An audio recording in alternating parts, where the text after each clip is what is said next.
Welcome to another deep dive. We've got an incredibly relevant topic lined up for you today. Yeah, we really do. If you've ever experienced that really heavy pressure of a major life transition, or if you're just, curious about the actual mechanics of training your brain to handle stress better, you are absolutely in the right place. Exactly. Because today our mission is to examine this really fascinating 2025 study. It's focused on a digital tool that was specifically designed for young adults who are navigating a highly transitional period of life. Right. Researchers actually refer to this specific window of time as emerging adulthood. Emerging adulthood. I love that term. Yeah, it's a demographic that provides a wealth of data, specifically looking at individuals between the ages of 21 and 25. Okay.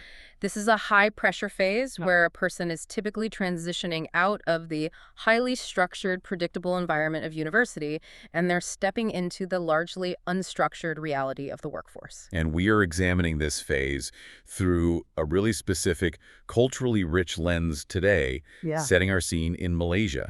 To understand the baseline stress here, I want you to just imagine the daily reality of a university student in this context. You're managing the demands of a final year project, which often entirely dictates your graduation status. Oh yeah, the pressure is immense. It really is. And you're navigating career uncertainty in this hyper-competitive market. And alongside all of that, you're dealing with fundamental identity development. Right, just figuring out who you actually want to be as an independent adult. Exactly. Yeah. But in the Malaysian context, there is this additional hurdle we really need to discuss. There's a documented local stigma and a fear of peer judgment regarding professional mental health support. Yeah, that's a huge barrier. It is. Many young people avoid seeking help because walking into a psychiatric clinic or a counselor's office, it feels too visible, too exposing. And the source material we are unpacking today attempts to solve that specific logistical and cultural barrier. We are basing our discussion on a 2025 paper published by the IE. For those unfamiliar, the IE is the Institute of Electrical and Electronics Engineers, one of the world's largest technical professional organizations. Right. The paper is titled MINDFULGym, a mobile mindfulness-based intervention. And we also have access to a detailed study update that really breaks down the practical findings. Which is great because we get to see the actual results. Exactly. And it's important to note the scale of this research. It's a highly collaborative effort originating from Sunway University, bringing together their School of Psychology and their School of Computing and Artificial Intelligence. And they were working directly with the Sunway Medical Center. Okay, let's unpack this. We have a societal challenge involving young adult stress, and it's heavily compounded by the stigma of physically going to get help. Right. And the proposed solution here is locally developed and highly targeted. The foundation of this digital tool is really what sets it apart, because the MINDFULGym app is rooted in established clinical practice. It's not just a startup idea. No, not at all. The original MINDFULGym program was actually created by Dr. Fang Cheng Carr, a consultant psychiatrist. We are looking at a program that began as an offline, face-to-face intervention. That clinical DNA is so worth highlighting. If you search an app store for mindfulness tools right now, you will find thousands of generic timers and, ambient rain soundboards. Yeah, exactly. White noise apps. Right. But Dr. Fang's offline program already had an empirical track record in Malaysia before a single line of code was ever written. Yes. The researchers note it was already proven effective for high-stress populations, specifically nurses working in critical care units, medical students going through rigorous training, and actual clinical patients. But taking a successful in-person psychiatric program and digitizing it requires a really deliberate multidisciplinary approach. You can't just copy-paste it. No, you cannot simply upload a PDF of the curriculum to a website and expect clinical results. So Ferdijia Xinjiang led the development to transition this program into a mobile application. Her work required utilizing a user experience design approach, meaning she had to bridge the gap between psychological treatment principles and software engineering so that the end product actually felt natural to a 22-year-old user. And the UI images provided in our research really illustrate that user experience design perfectly. Let me just paint a picture for you of the interface. It's very clean. It really is. When you open the app, you do not see sterile medical branding. You are greeted by a calming login screen featuring soft pastels and a gentle aesthetic. Very welcoming. Yeah. Once logged in, the home screen reads, "Hello, welcome to the MINDFULGym app. Your journey to a healthier and happier life starts here and now. Starts here and now. Right, it sets this supportive, inviting tone immediately. What's fascinating here is that beyond the visual aesthetics, the workflow is built to practically structure the user's behavior. The progress screens introduce quantitative tracking to a qualitative practice. Okay, so tracking the actual work. Yes. It tracks metrics under a My Achievement tab. The user can see exactly how many formal practice sessions they have completed, the total time spent in minutes, and their daily practice streaks. I'm really glad you brought up the progress tracking because the study mentions it tracks both formal and informal exercises. How does the curriculum define the difference between those two for the user? So a formal practice in this context is what you might traditionally picture when you hear the word mindfulness. It is a dedicated, structured period of time, say 10 or 15 minutes, where the user sits down, closes their eyes, and follows a guided audio meditation. Okay, so that's the classic meditation style. Right. An informal practice, on the other hand, is the application of mindfulness to a routine daily activity. It is the act of anchoring yourself in the present moment while doing something you would normally do on autopilot. Like what? Like eating a meal or just walking to class. That distinction makes the 5-week curriculum the app uses much easier to understand because the entire program is built on 4 core pillars: weekly psychoeducation, those guided daily practices we just defined, cognitive reframing techniques, and reflection journaling. It's a very robust curriculum. It is. Let's look at the week-by-week breakdown, starting with week 1, which focuses on the ABC of stress. In the Week 1 module, the developers use visual design to educate the user on the actual mechanics of their anxiety. Okay. The app demonstrates that stress has a biological component involving stress hormones. It is not purely a mental phenomenon. That's a crucial distinction. It is. They frame this using a concept of changes versus coping. This helps the user identify the physical antecedents of their stress before it spirals into a full panic attack. By week 3, the curriculum introduces a concept called beginner's mind. And this is where those informal practices really shine. The app prompts users to engage in mindful eating and mindful photography. Mindful photography is brilliant. It's so cool. So mindful eating asks the user to slow down and focus entirely on the sensory details of their food, the texture, the temperature, the taste, rather than scrolling through social media while they chew. Which we all do. Guilty. And mindful photography is even more interesting for a smartphone app.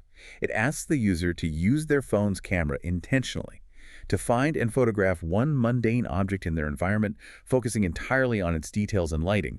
It forces the brain to find novelty in the familiar. And the psychological function of these exercises is to disrupt rumination. Tell me more about that. When a student is consumed by anxiety about a final year project, their brain is living in a hypothetical future. By forcing the brain to process the immediate sensory details of a photograph or a meal, the app pulls their cognitive resources back to the present moment. Week 4 builds on that with what the app calls the gratitude workout. The developers gave these modules incredibly quirky, memorable names. They really did. There's an exercise called Google www Yahoo. It operates like a mental search engine. The app prompts the user to Google their own memory for the day, then search for www, which stands for what went well. I love that acronym. Yeah, and the Yahoo represents the feeling of celebration or gratitude they get from acknowledging it. They also include an exercise centered around a story called A Better Tomorrow Chocolate.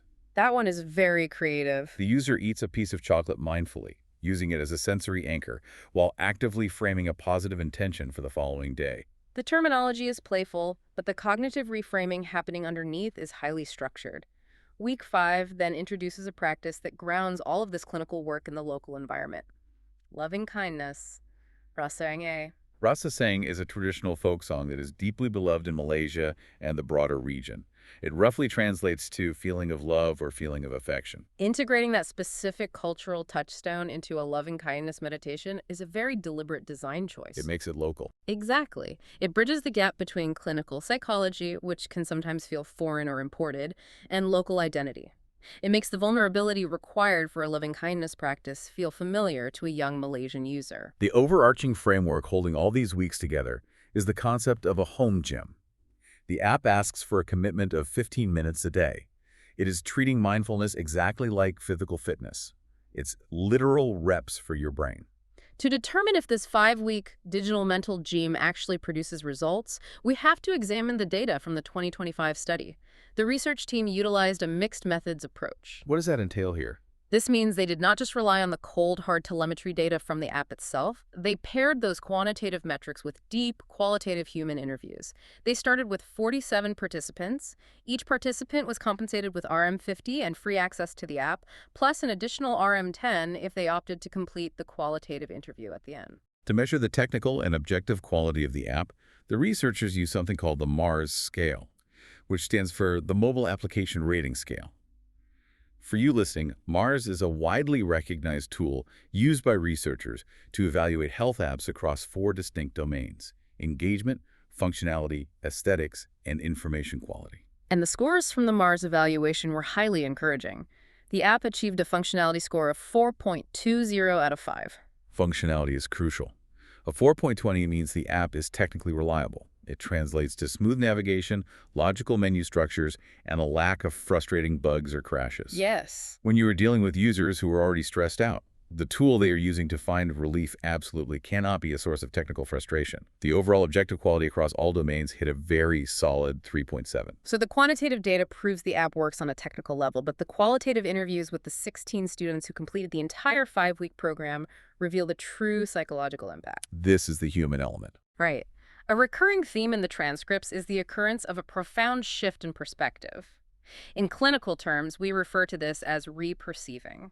Can you break down what reperceiving looks like for a student using this app? Reperceiving is a fundamental shift in consciousness. It is the learned ability to step back and observe your own thoughts and feelings objectively, rather than being completely consumed by them. Okay. Imagine a student receiving a poor grade on a draft of their final year project. Without mindfulness training, that event might trigger a catastrophic spiral. The thought, "I failed this draft," instantly becomes, "I'm going to fail university and never find a job." We've all been there. We have. Reperceiving allows the student to observe the disappointment of the bad grade, acknowledge the biological stress response happening in their body, and recognize the thought as a temporary mental event, not an ultimate truth. You can hear that exact shift in the participant quotes captured by the research team. Participant 11 stated, "When things go wrong, I would remember to remind myself that these are just temporary, these will pass." Another user, participant 1, described learning the power of acceptance, noting they learned to just feel it and I just let it go. The transition those quotes represent is the shift from reactive panicking to mindful responding. The stressor, the difficult project, the uncertain job market hasn't disappeared. But the student's relationship to that stressor has fundamentally changed, providing significant relief. Here's where it gets really interesting, though. We have strong MARS scores for functionality, and we have qualitative proof that the curriculum works for those who finish it. But we need to look at the other side of the data. Out of the 47 participants who started the study, only 24 completed the 5-week program. That is a 51% retention rate. Yeah. Does the RM50 compensation factor into that drop-off? Like, if you are paying participants, does it skew how a normal user would engage with the tool? It is a valid variable to consider. Compensation can artificially inflate initial signups, but a 51% retention rate is actually quite standard for digital health interventions across the board. Yes, keeping users engaged over 5 weeks is notoriously difficult. The researchers used the MARS scale to pinpoint exactly where the drop-off occurred. While functionality score at 4.20, the engagement score was the lowest of the 4 domains, sitting at 3.18 out of 5. Oh, wow. The qualitative interviews provided the context for that lower score, highlighting specific points of friction. The most common friction point cited was busy schedules, which makes total sense for university students. But there were also technical frictions that actively disrupted the mindfulness practice. Participant 5 reported a highly specific bug. Their audio stopped playing halfway through a 10-minute guided meditation because their phone screen dimmed and locked. A technical interruption like that entirely defeats the purpose of the session. If a user is 5 minutes into attempting to lower their heart rate and focus on their breathing, and the audio suddenly cuts out, they're instantly pulled out of the moment and forced to troubleshoot their device settings. There was another significant hurdle regarding the journaling component. Reflection journaling is a core pillar of the 5-week curriculum, but the app did not have a native journaling feature built into the interface. It required users to click a link that opened an external Google form. Moving a user out of the app ecosystem to complete a core task creates a massive break in the user experience. Participant 11 specifically mentioned this, stating it felt draggy to wait for the external form to load. Other users pointed out that having to jump between the app and a browser led to confusion about what tasks they had actually completed for the day. Right. They suggested adding simple tick boxes directly within the app's interface. When you're already overwhelmed by your coursework, the requirement to navigate external links just to log your feelings becomes an administrative chore rather than a moment of reflection. And the development team at Sunway is utilizing this exact feedback to map out the next iteration of the app. To address the 3.18 engagement score, they are exploring the implementation of gamification. By gamification, they're looking at adding achievement badges, milestones, and daily rewards, right? Correct. Implementing visual milestones provides the user's brain with immediate positive reinforcement, which is crucial for building a new habit over a 5-week period. They are also looking into buddy systems to introduce an element of social accountability. One of the most insightful pieces of feedback came from participant 4, who suggested that the app should allow for cheat days. If we stick with a mental gym analogy, physical training requires rest days for muscle recovery. Exactly. If users feel a rigid demand to complete every single module perfectly every single day, missing one session might cause them to abandon the app entirely out of guilt. Building cheat days into the architecture of the app introduces a vital layer of self-compassion. It demonstrates how crucial user feedback is in refining a clinical tool. The underlying psychology of Dr. Fang's program is entirely sound, but the delivery mechanism must adapt to the digital habits and realities of the target audience to be sustainable long-term. So what does this deep dive mean for you, the listener? The core takeaway here is a fundamental paradigm shift in how we view mental resilience. Mental health is not an innate talent, it is a trainable skill. The MINDFULGym project illustrates that a scientifically backed, locally developed tool can serve as a portable mental gym, equipping young adults to process the chaos of life transitions with a steadier mind. The mechanics we have explored today apply far beyond the demographic of emerging adults in Malaysia. Whether you are navigating your first job or you are a professional managing a demanding career and family responsibilities, the fundamental practices remain effective. The ability to recognize the biological onset of stress, the deliberate practice of searching for positive moments, and the skill of reperceiving a negative event as a temporary state are tools that benefit the human brain regardless of your current life stage. It's entirely about taking active control over how you process your environment. And that brings me to a final thought I want to leave you with today. As a culture, we readily accept the requirements of physical fitness. We understand progressive resistance training, we invest in smartwatches, we track our daily steps, and we publicly celebrate hitting our physical milestones. We do. We view physical maintenance as a standard part of a healthy life. But if digital tools can successfully package emotional regulation and mindfulness into a similarly structured daily regimen, how might our society shift if we began scheduling our mental push-ups as casually and prioritizing them as publicly as we do our physical fitness? Something to mull over. Keep exploring, keep learning, and we will catch you on the next deep dive.